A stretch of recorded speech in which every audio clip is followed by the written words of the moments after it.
is our open house for our October weekend, which is called the Underground Railroad Training Odyssey. And our theme is If Harriet Came. And it's based on Harriet Tubman. We made that correlation, Underground Railroad, Harriet Tubman. It's reported that Harriet Tubman participated in 19 missions to assist our ancestors in escaping plantations. Plantations is a pretty name for a prison farm. It's also reported that she assisted several hundred, there's estimates of even 1,000, escaping those plantations. Once she was interviewed, and she was given praise and honor for those that she assisted in escaping to freedom. And they said, you know, you've assisted over 1,000 people in escaping freedom. And she said, if only they knew they were slaves, I would have been able to assist over 1,000 more. So this organization was formed over 20 years ago by men who were in recovery to assist them in going deeper into the causes of their recovery. They came up with a process, and it's called the Underground Railroad Training Odyssey. And it's an opportunity to escape that physical or the mental plantation that we on, since many of us have no connection to a physical plantation. So the idea of this organization, or this process that we have, this initiation that will be taking place in October, is to take men and women and children, through a process where they can look at their lives. Look at those things that work for them, look at those things that don't work for them, and receive the tools necessary for them to solve those problems or fix those problems for themselves.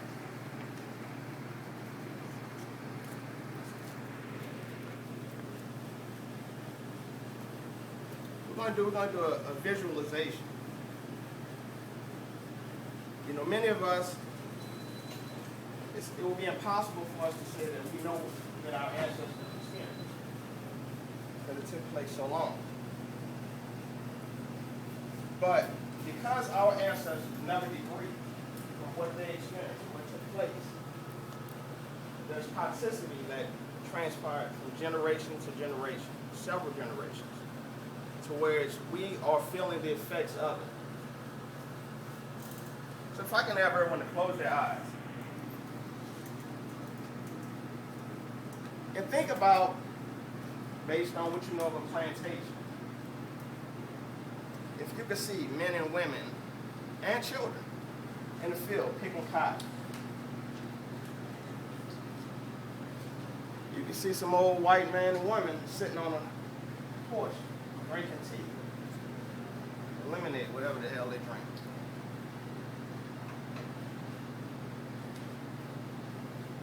Look at the body of a brother and a sister hanging from a tree.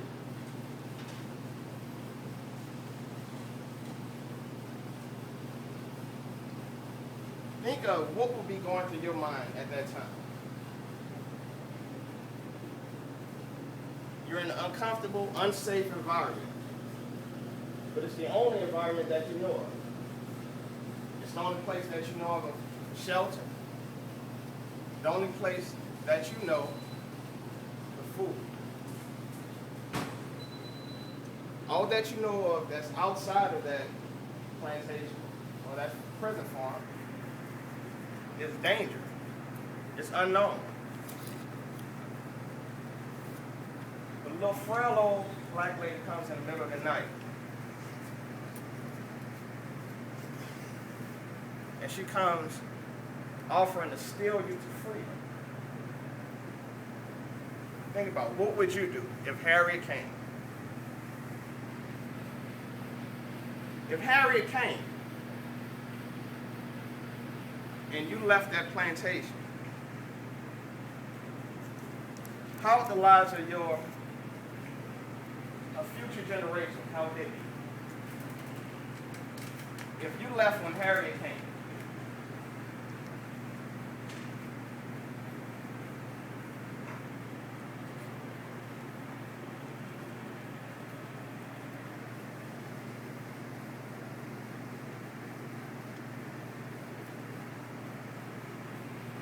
Harriet came.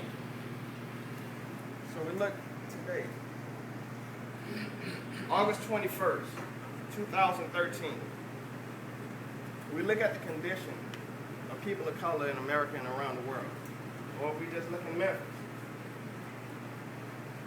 we look at the social economic condition that we exist in. The self-imposed plantation that we live in. And I just ask you, if Harriet came, would you go?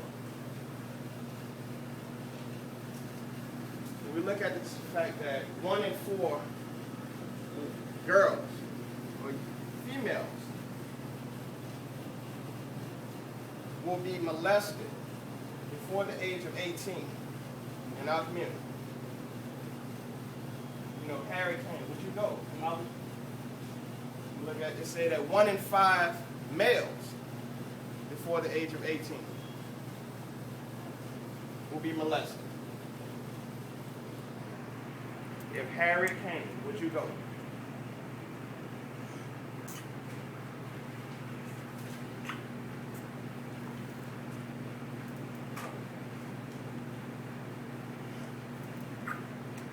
Open our eyes. What we'll do is we'll have discussion. Led by mine. Hi, everybody. My name is Monica Young. I'm part of the Indian Journey. I've been in the Indian Journey since 2000. I live in Chicago, and I'm fortunate enough to be visiting so I can attend this open house. And so we are real open and real here. So feel free to speak how you want to speak your truth, and we will model that also when we do our check-ins and give our answers. So first of all, anyone could start, but let me just set some framework questions to consider. So there were signs given that Harriet was coming, but it was a quick turnaround. I mean, you couldn't have too much time, or people would go tell it and ruin it. And it was a dangerous journey, so too much advance notice was not given. So when you're on that plantation and living in those conditions, you had quick to decide what to do for you and yours, or for just you, whatever that looks like. So what would be some of the considerations that you would have, some things that you would think about to decide if Harriet came, would I go? And anyone can start.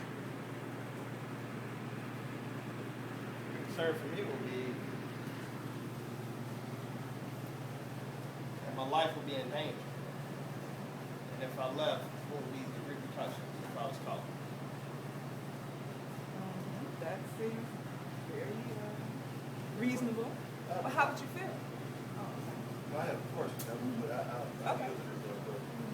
How are you feeling about those risks? It'll be that fear.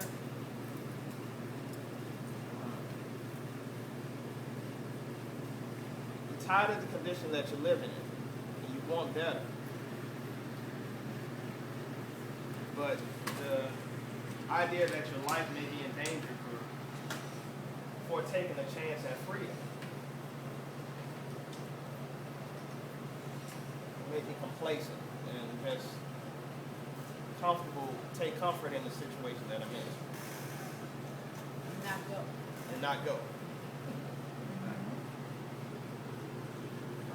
have a question. Yeah. Are you asking if I was like back during slavery time, or are you asking a metaphorical question? Okay, well, let's look at it both place. Let's do a little magic here. We like that. So you are living back then on a plantation, which is a prison. You are a prisoner held against your will. And somehow you got a glimpse of future generations and how things are for your people, your project, your generations to come. And you have that insight to help you make your decision. Now, still, all the things that Terrence said during visualization, the fear of the unknown, what's out there beyond the plantation gate, the dangers of running into white people that want to stop you, kill you, bring you back, punish you, the dangers of, the elements and the journey. And even within the own ranks there, some people don't want to go. Some people don't want to go and want to hold you back. And it could be someone that you love or care about. So there's a lot of things to consider, but you have a little insight about the impact this enslavement has on your people, on your family. So does that give any more weight to it if Harriet came? It does for me for that part that I think I heard you say something about both. What's the other? I mean, you'll help me to understand. Okay, so for clarity, your question initially was, are we talking metaphorically, like, I think you meant like the current times and things that we deal with? Yeah. Or are we back in you said, the day? You said both. So I'm saying, like, well, how does that relate? In this brochure here, you have something in here about a mental plantation, and that's what that's what I'm focusing on. Okay. So what does that mean? How does that connect to what you're saying back during those times? Okay. I don't mean to. I just want to ask you. Yeah, you do. And that's okay. So that's a good question, because we often, we do use that phrase in our brochure. There's no physical escape from a mental plantation. So the repercussions of the things that our people have experienced carry in our DNA and carry on through generations with us.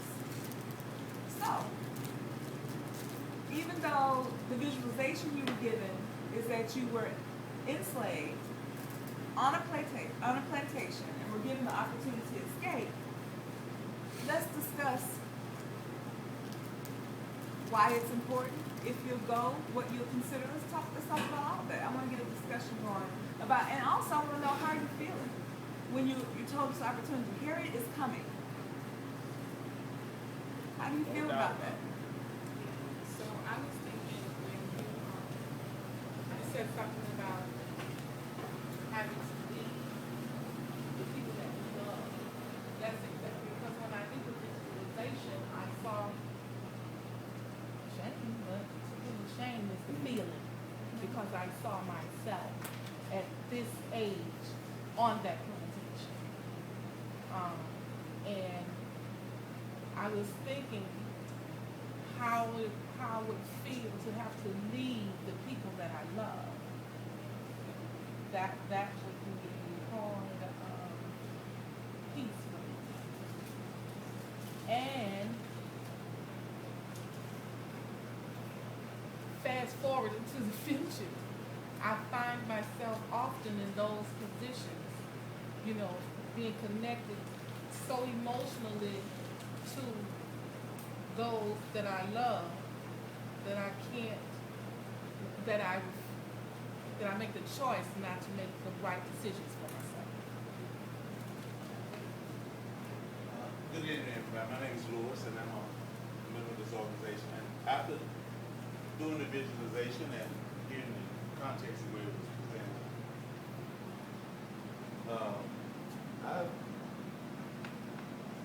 I don't know if I would have left or not, based on the way I feel in my life.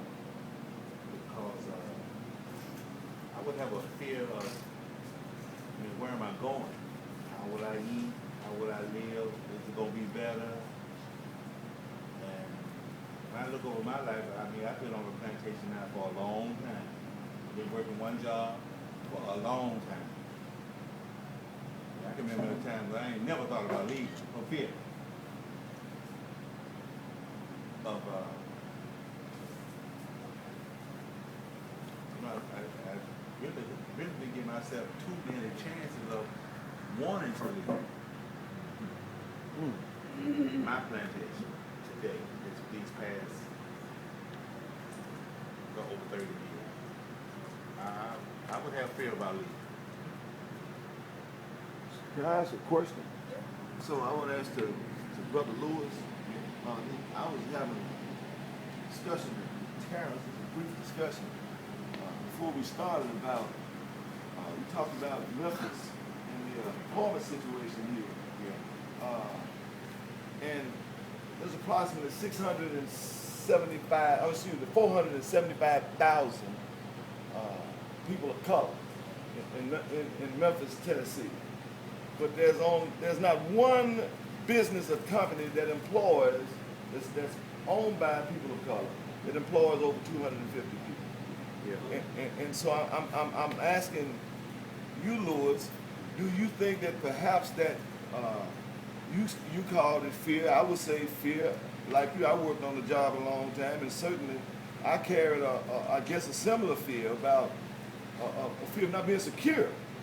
Do you think that this may be one of the reasons there has not been entrepreneurship to perhaps help to generate and create wealth in this city? The fact that there's not a business that employs over 250 people, that's dismal, that's pathetic, that's pitiful in a city this size. That's my judgment, but I mean, that's a kind of sad fact, and that's what I'm asking. Do you think that that's maybe a factor for people who are bright like yourself, but have what I would term a decent, good-paying, secure job, and then to have to risk the security of a job to venture into business? Everybody follow me? Yeah. And so, perhaps I'm asking, perhaps is that one of the reasons why the people that would have the mental acumen, having security, saying, I ain't getting out there and pressing this. I'm just wondering, simply because this is Memphis, and it's the poorest city in the country. I don't know if everybody knew that. Memphis is the poorest city in the United States. And it just came out yesterday that it has the fourth cheapest cost of living in the United States. Let me say one more thing, and then I'll listen to some. Based on what you just gave about the city I live in, and living in it all my life, when I hear of a person graduating college, someone with master's degree, when they stay here, they get jobs. And I have, for a short period, and I noticed it, whenever someone came on the job that I worked, and they would say, oh, I can't do this. When they left the job, two of them in particular, they left Memphis. And they didn't leave looking for jobs. They left to create something that they love doing. So in that Harriet PC, they left. I keep close in contact with him, and he owns his own business. He couldn't do it. He couldn't stay on in Memphis. He couldn't even stay in Memphis. But he was left. He had a master's degree in I won't say math, not usually mathematician, but he was in education. But he worked with me for a short period. And like I said, he left the plantation. He didn't go looking for no job. He just did for himself. So Memphis is designed to, my judgment, to keep you on jobs. No, Go, yes, ma'am.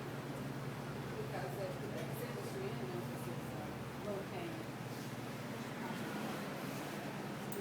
warehousing and distribution job. So for me, I think there are a lot of factors that could play into that scenario about staying on a job, not performing your own business. I think a big factor is the piece about security for me and leaving the plantation. When I view it from my age group, and I worked on a job for 30 years and 3 months. I remember every day of it. I would be very fearful of leaving where I know I'm going to have somewhere to sleep and something to eat, to go off and have to be concerned about crazy people trying to find me. I had to think about that. I had to think about that while. She may have to come and go and come back before I can make that decision, because that would call for a lot of thought. Now, at a younger age, I'd be ready to do this. Because youth has a lot of, naivety. That's why young men go to wars. So there's not, that's all the thought, all this history of being in the world that comes with age. So as a young person, I could see going fast forward into that, being right there, and to be a part of it. For those that's coming in, the discussion is moving around if Harriet came. And it's if seeing yourself on a plantation before 1865, if in the middle of the night, when Harriet Tubman, if she would come, would you have gone? So I want to ask you, brother, because I've been pretty deaf that you're framing what I would term the world, or a world. And I've been told all my life that I live in the white man's world. Now, people, let me speak for myself. I really didn't know what the world was or what it meant. I got it confused with the planet, Earth. This is the thing we live on. Planet is really, the meaning of planet is wanderer. But the word world literally means man's view. It's not the planet, it's not the thing, it's the view. And I for certain know that under that auspice, I live in the white man's world. I have to if I live in Memphis, Tennessee, because niggas don't control nothing. Not even their school system. They gave that back to the white man. $1 billion system they gave back to the white man, causing 2,000 people to lose their jobs. A great percentage of those people, the very people that can't afford to lose their jobs, or, I'm sorry, wait a minute, let me reframe that. 2,000 people to lose their jobs, and almost, I think, 700 to be laid off, only to be rehired under contract where they lost all benefits, and salaries went from $14 an hour to $9 an hour. This just happened within the last 2 months. Those are the very people that can't afford for this to happen, if you can follow my drift. And that is a thing that I've seen in Memphis, and I've lived here I've literally lived here 54 years, though I'm 59 years old. And I've always seen this, and something else, and I'll back out, is that I think about the savior institutions in the city. And there's a lot of them, and I don't mean to disparage, I don't want to say the church, because every church isn't like that, but there are a significant portion of churches that are selling salvation, in my judgment. And then we have our lettered institutions that promise help. For instance, the NAACP, I was privy to attend one of their dinners a few years ago. Took my son with me. It was $100 plate. I didn't have $100, but I represented my company, well, the company I worked for. And while we were sitting there, I got the program, and on the back they had the donors. And based on your amount of contribution, you had a special status. Everybody follow me? So like if you contributed, say over $100,000, you were like platinum status. On down to, I don't know what it was, dirt status, you were down the money, I don't know. But there were 2 platinum donors. That was AutoZone and Federal Express. Now, here's my question. If I bring a complaint to the NAACP about discrimination from one of those 2 companies, how could they objectively represent me when that's who's paying their salaries? I know that for a fact. That's because they have to have an operating budget. That's a bias already off the bat. So that prompted me to really probe and look at the history of our letter organizations, and I come to find that it was nothing like I believed that it was. The civil rights movement, what I've come to the deduction of understanding is every time a Negro or colored leader, and I'm not trying to put them down, that's what they call themselves, would rise to some prominence in negotiating or leading so-called black people, the next one that would come online that got the attention of the white press would castrate the one before him. In other words, Adam Clayton Powell would say castrate Marcus Garvey. Martin King would castrate Adam Clayton Powell. I mean, this, it just happened over and over. They were like in competition with one another, vying for the white man's attention, to lead the sheep. Well, when I think about it today, where have you been led? Or I'm gonna put me in that. Where was I led? And now, lastly, what has been the residual fallout? In other words, what has been the, not only the economic fallout, you can touch that. You can walk right out this door and look. I grew up here. I know what this used to look like.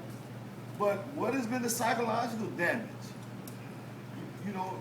What Brother Lewis first stated is the fear of trying to create wealth, to create safety, to create assurance among young people. What is happening, and then how do I feel about it? Like Sister Joanne said, the first feeling that comes up for me is a shame. I feel ashamed. I feel ashamed to be connected to people that won't defend their children. I feel ashamed of people that won't stand up for their children. I mean, a rabbit will fight for his baby. Negroes serve their children up over and over and over and over again. And so, I'm hopeless. That's the state that I found myself in. I have no hope. I know that there is power, but when I'm saying I really scratch hope out of my vocabulary, it doesn't exist. I'm at the point of either I'm going to thrive or I'll die. I didn't say survive. All it takes to survive is not die. You ain't got to do shit. You just be lucky and survive. But to thrive, that's a different thing. So I just wanted to try to frame that if it was okay. And so what I feel when I think about that is fear and sadness. Fear of taking a step, and sadness that I would have to think about it. And maybe sadness that it would happen possibly so late in my life. And if I were a young person in my 20s, I think I would feel joy and a little fear.